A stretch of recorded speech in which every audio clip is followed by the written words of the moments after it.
السلام عليكم ورحمة الله وبركاته. مركو روان السلام دمان أصحاب شرفت لي كحرن جنال كيغا وانيغو عبد الإبراهيم iyo فيديو cusub fadada channelkan tahay markii ugu horeysay soo booqatay subscribe saar videogana like saar una share garaa asxaabtada comment bilow waad maasantiin dhamaantiin meel kasta joogtaan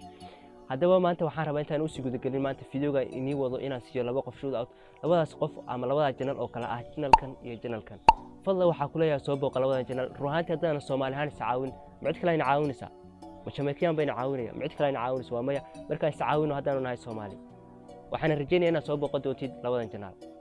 أو كده وين وصلنا قلنا فيديو كان مانتي إني وضع روحانتي مانتي وحنا إني وضع ما فيديو يكمل دي عم وحيارك كلو إني سوق قاعدنا يو ولا به صوت إسكمر أهم ساعة يروح لدحين لسوق قاعدي لوضع هنا صوت أني يجابي روحانتي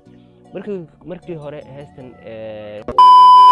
هستن وحسوق قاعدي مختار بيروف يا اسم السبن مركز تمر حكسوق قاعدي كسر دبق قاعدي كين جامع iyo marwaan yare ruuxantii ma garanay waxa ku kalifeen isku mar soo wada qaadaan marwaan yare garanay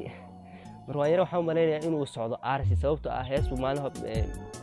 biliina soo dhaafay hees soo qaaday kabacdi waa isna soo laga soo daba qaaday marka isagana hadda hees soo qaaday wuxuu rabaa inuu ka soo goosto oo ka soo daba qaado laakiin isku finaanba ma aha wallahi garanay waxa ku kalifay inay isku mar soo wada qaadaan nihina mayno heestan waa hees baa la soo xaday tan baa la soo qaaday wax social media la warwareejiyo ma sababtoo ah markii hore wuxuu heesna markeedii hore dambi bay ahayd faa'iido kama soo kordhin ya markaan ruuxantii waan ka yaabay intaas ayaan jeclaaday inaan idin soo bandhigo ruuxantii labada video ama labada heesoodna inaan soo qaato halkan channelka soo dhigo ma rabo haddaad rabtid waxa u dooran kartaa channelkan iyo channelkan ayaa soo dhigay labada heesood oo muuqaala waana ka raadsan kartaa ama waad ka soo daawan kartaa oo ka hadaba waxaan soo gaarnay guntiyo gabagabadii waxaan filayaa inaad labada heesood hadaad soo daawatid ama aad hore u soo daawatayba kooda muuqaal fiican ama kooda cod macaan ama kooda